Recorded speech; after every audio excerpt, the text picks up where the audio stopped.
आयुष्यात पहिल्यांदा असं झालं आहे, की कुठेतरी ट्रिपला जाताना आपण ड्रायव्हर सीटच्या बाजूच्या सीटवर बसलो आहे. चला तर मग तुम्हाला पूर्ण विषय सांगतो.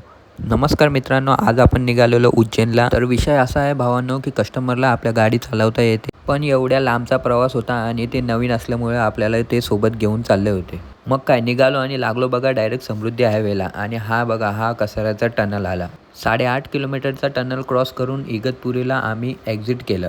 एक्झिट करून मग आम्ही आलो बघा घोटी टोलला. आमचं फास्टॅग चालत नव्हतं, तर फास्टॅग तिकडे बनवून घेतलं आणि पुढे येऊन मग आम्ही पेट्रोलसुद्धा फुल करून घेतलं. कारण काही ठिकाणी असं झालेलं की पेट्रोल पंपच बंद होते आणि पेट्रोल डिझेल भेटतच नव्हतं. मग काय पुढे आलो आणि ह्या हॉटेलला थांबलो. हॉटेल रघुवीर या हॉटेलचं नाव होतं. मस्तपैकी जेवण वगैरे केलं इथे आणि मग पुढे निघालो आणि आलो मग direct Maharashtra MP बॉर्डरला. MP border वगैरे क्रॉस केली आणि लागलो बघा मध्य प्रदेशच्या रोडला. मग काय पुढे आपल्याला CNG फारशी भेटतच नव्हती, कारण प्रत्येक जागेवर पाहिजे तसं प्रेशरच नव्हतं.